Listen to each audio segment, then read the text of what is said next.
श्री खौरांगिरि बिथांमोनखौ खुलुमबाय। आं श्री अमर सिंह ब्रह्म, जेनेरेल सेक्रेटारि अल बड' सिनियर सिटिजेन्स फराम आरो दिनै आंजों लोगोसे दङ जोंनि सेन्ट्रेल कमिटिनि सोद्रोमा किरण ब्रह्म आरो क'क्राझार डिस्ट्रिक्ट सिनियर सिटिजेन्स फरामनि जेनेरेल सेक्रेटारि वीरेन्द्र बसुमतारी बिथां,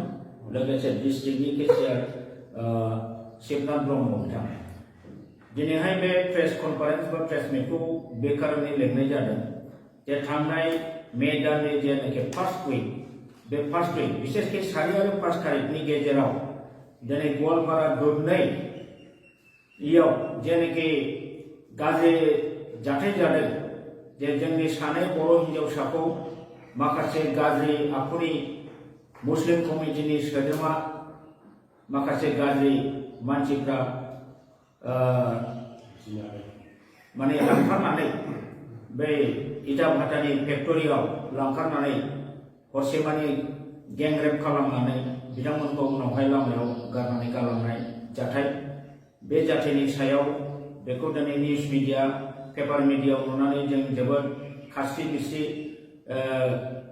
मुगैदों, दुखु मोनदों, बिखा गावदों, थानो हायि जादों। दा बेबायदि जाथाय जे गथ' माइनर गथ' गोरलै बैसोनि हिन्जावसाफोरखौ लामानिफ्राय निसा जाहोनानै पिकआप खालामनानै लांनानै साथामजों बिसोरो गेंरेप जेनाखि हरसे खालामनानै आलाय-आथानि भाबै बे गथ' फिसाफोरखौ लामायाव दोननानै थांनाय आरो बे जाथायखौ लानानै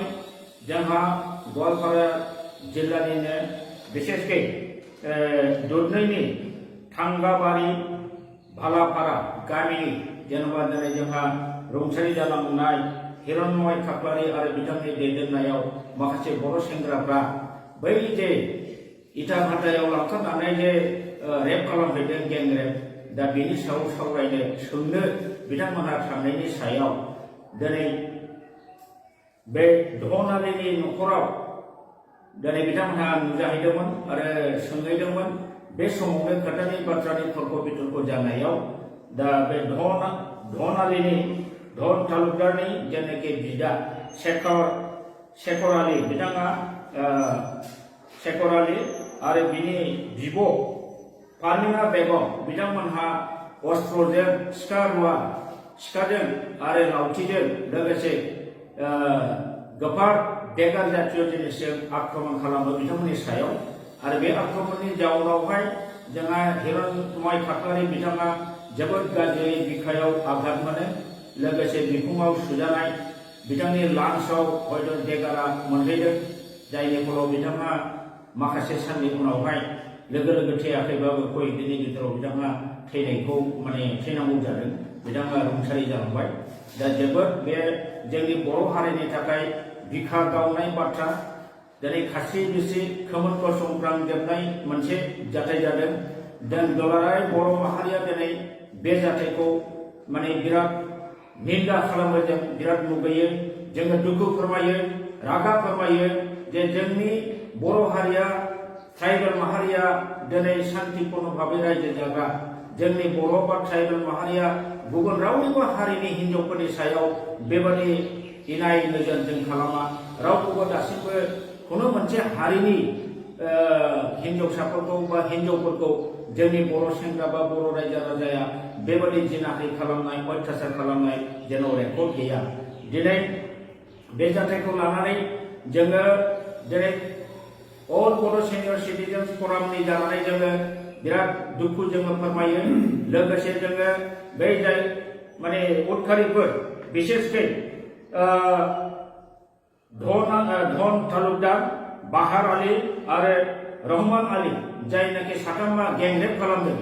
बे गेंरेप खालामग्राफोरखौ जोङो बिराद माने निन्दा खालामो, मुगैयो आरो बिथांमोनखौ पक्स' आयेननि दारै माने लाइफ लं जेल जानाय आरो नङाब्ला फासि होनाय जों बेखौ दाबि खालामो।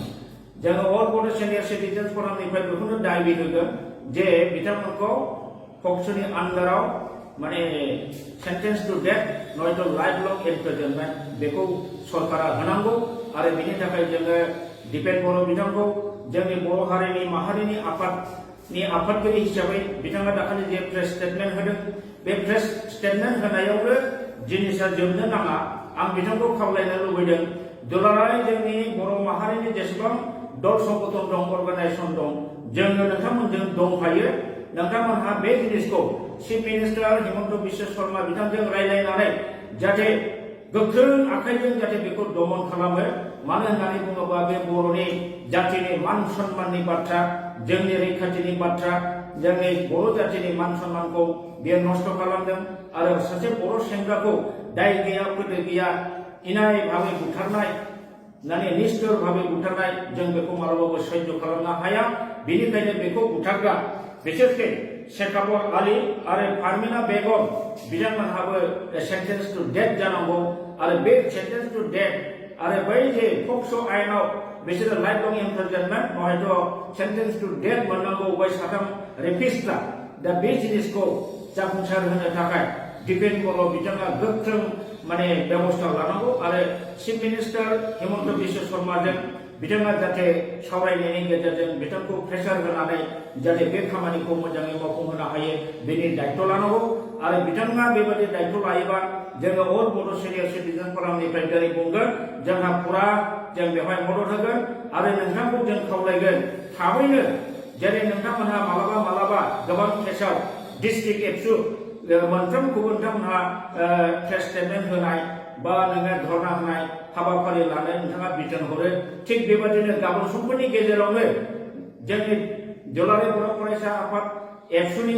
गासिबो डिस्ट्रिक्ट कमिटिफ्रा गावबा गाव डिस्ट्रिक्टआव धरना प्रग्राम लानांगौ जाहाथे बे धरना प्रग्रामनि दारै सरकारनि खाथियाव जों बेखौनो दाबि होनो हायो जे दौसि मानसिफ्रा रेपिस्ट गेंरेप खालामग्रा आरो बै जे हिरण्मय खाख्लारि बिथांखौ बुथारग्रा मानसिफ्रा जाहाथे गोख्रोंनिफ्राय गोख्रोंसिन साजा मोननो होनांगौ बेनि दाबिखौ जाहाथे प्रत्येक डिस्ट्रिक्ट एबसुआ प्रत्येक डिस्ट्रिक्टआवनो बेखौ डिसिनि अफिस मोखाङाव धरना होनांगौ आरो बेखिनिखौ मावफुंनायाव जुदि जोङो गासिबो दल संगठना बेवहाय जों मदद होगोन आरो जोंनि अल बड' सिनियर सिटिजेन फरामनिफ्रायबो जोङो बेखौ मदद होगोन आं दिनै बुंगोन बे जाथाया दुलाराय बर' फरायसानिल' नङा दिनै बे बेलायावहाय जोंनि गुबुन गुबुन जे जातीय संगठनफोर दं जेरै बर' थुनलाइ आफाद हारिमु आफाद गुबुन गुबुन जेसेबां आफाद दङ गासिबो आफादानो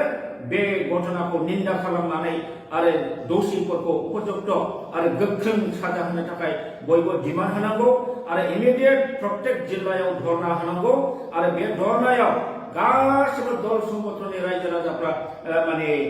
बाहागो लानांगौ आरो बिनि दायित्वखौ दुलाराय बर' फरायसा आफादनि आफादगिरि दिपेन बर' बिथाङा लानांगौ दिनै जों बर' हारिया मोनसे सादा सिदा जाथि दिनै जोंनि मानसिया नाहा थाङो मैहा थाङो गान बाजना थाङो अब्ला जोंहा मोनसे स्वाधीनता मोनसे स्वाधीन भारतनि मोनसे देशआव आसाम बायदि देशआव मोनाबिलि बा जिखुनु टाइमाव गान बाजना नायनो मोना नामा दिनै बैसागु फोरबो जाहैनो मोना नामा बाहाय जोंनि मानसिखौ बेबायदि अत्याचार खालामो जोंनि हिन्जावसाफोरनि सायाव एथ' निर्यातन अत्याचार अमानुषिक अत्याचार मानो खालामो दिनै बेखौ जों बयबो सेन्टिमेन्टेल जानांगौ आरो बेबादि जाथाया गोदोनिफ्रायनो एफा एफा जाबोबाय थादों मानो जाबोदों जोंनि बर'आ जे बै दौसिफोरखौ उपयुक्त भाबै साजा होनो हाया मानोना जोंहा गभर्नमेन्ट गैया आरो जोंनि जेनाखि पुलिस बिफाननि जायफोर बिथांमोनहा अफिसार दं बिथांमोनहा जोंनि बर' जातिया जेब्लानाखि भिक्टिमाइज जायो बे भिक्टिमाइज जायोब्ला बिथांमोनहा बारा मोदोमाव नाङा बिसोरो गा एरा खालामो आरो लोगोसे बेबायदि केसाव बिथांमोनहा पुलिस अफिसार बिथांमोनहा गोगोम मैखोम गिदिर अंकनि थाखाफोरखौ लानानै केसफोरखौ हालखा भाबै लिरनानै हरो बेफोरबायदिनि जाउनाव जोंहा बेराफारसेथिं गभर्नमेन्ट गैया बेराफारसेथिं जोंहा मन्त्रि गैया आरो बेराफारसेथिं पुलिस प्रशासना जोंनि आखायाव गैया बेबायदि जानायनि थाखायनो दिनै बर'आ गोबां समाव फ्राय जोङो निर्यातन एबा बेफोरबायदि जाथायाव भिक्टिमाइज जानायखौ जों नुनो मोनदों बेनिखायनो जाहाथे इयुनाव बेबायदि धरननि बर' हारिनि जोंनि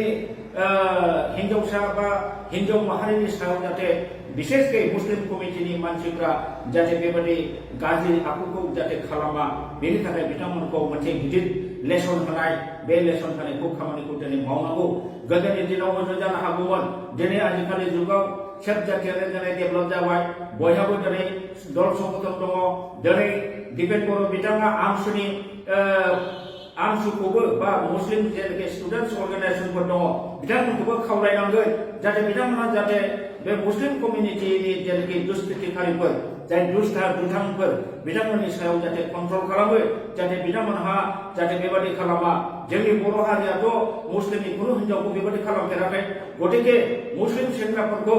जोंनि बे मुस्लिम जेनाखि छात्र संगठनफोर दं दल संगठन दं बिथांमोनहाबो जाहाथे कन्ट्रल खालामो जाहाथे बेबायदि दुनाय घटना जाया बेनि थाखाय बिथां बिपेन बर'आ दुलाराय बर' फरायसा आफादनि प्रेसिडेन्ट जानानै बिथाङा बे दायित्वखौ लानांगौ आरो बिथांमोननो वार्निं होनांगौ आरो सेकेन्ड टाइम जाहाथे बेबायदि जाथाया जायोबा जों बर' फरायसा आफादा बेखौ जिरायनानै थानाय नङा बेबायदि हुमखि होनांगौ दिनै बेखायनो आं सानदों जे प्रेस स्टेटमेन्ट खेबसे खेबनै होनायनिजोंल' नङा जोङो बे खामानिखौ जरदार भाबै जाहाथे सरकारा एक्सन लायो आरो बिथांमोनखौ जाहाथे फासि होनायनि साजा लानो हायो बेखौ नारसिननो थाखाय जोङो गणतान्त्रिक भाबै जोङो आन्दलन खालामनानै डेमनस्ट्रेसन होनानै बा बन्द' कल खालामनानै जोङो सरकारखौ नारसिननांगोन आरो दिनै प्रमद बर' बिथाङाबो सिट जानानै सिट थाबा जानाय नङा बे आलदा मेटार होननानै बिथाङा नागारनानै थाबा जानाय नङा बिथाङाबो सासे बर' हिसाबै बिटिसिनि मुरब्बी हिसाबै दिनै खोथाखौ बिथाङाबो बुंनांगौ दिनै आसाम गभर्नमेन्ट हिमन्त बिश्व शर्मा एलएन सरकारनि चिफ मिनिस्टार बिथाङाबो खावलायनांगौ जे बे घटनानि सायाव जे दसे व्यक्तिफोरखौ मोजाङै माने अनुसन्धान खालामनानै माने गोख्रों रोखोमनि एक्सन लानांगौ बेबादिखौ प्रश्रय होनो नाङा बे खोथाखौ प्रमद बर' बिथाङाबो बुंनांगोन मानोना बिथांमोनहा एलायन्स गभर्नमेन्ट एखे माने एनडिए सरकार गतिके बे जोंहा दा मोनसे खाबु दङ आरो बे खाबु थानाय समावनो जुदि बै दुथांफोरखौ जुदि जों कन्ट्रल खालामनो हायाबा इयुनाव मालाबाबो हानाय नङा कन्ट्रल खालामनो दा आं बेखायनो दिनै दुलाराय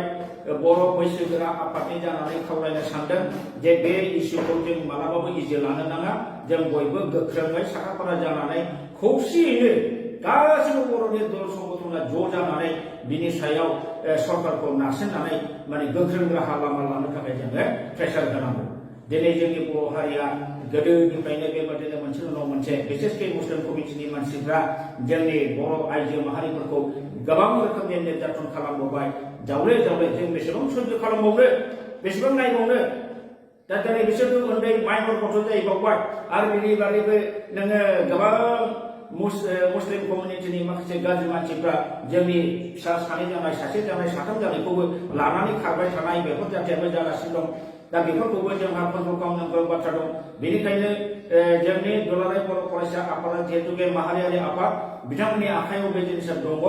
जाहाथे माने मुस्लिम कमिउनिटिनि मानसिफ्रा बेबादि खालामनो हाया गतिके मुस्लिम कमिउनिटिनि दल संगठनफोरजोंबो बे मेटारनि सायाव गोथौयै सावरायनांगौ दं होननानै आङो सानो बेखिनिखौनो आङो बुंबाय आरो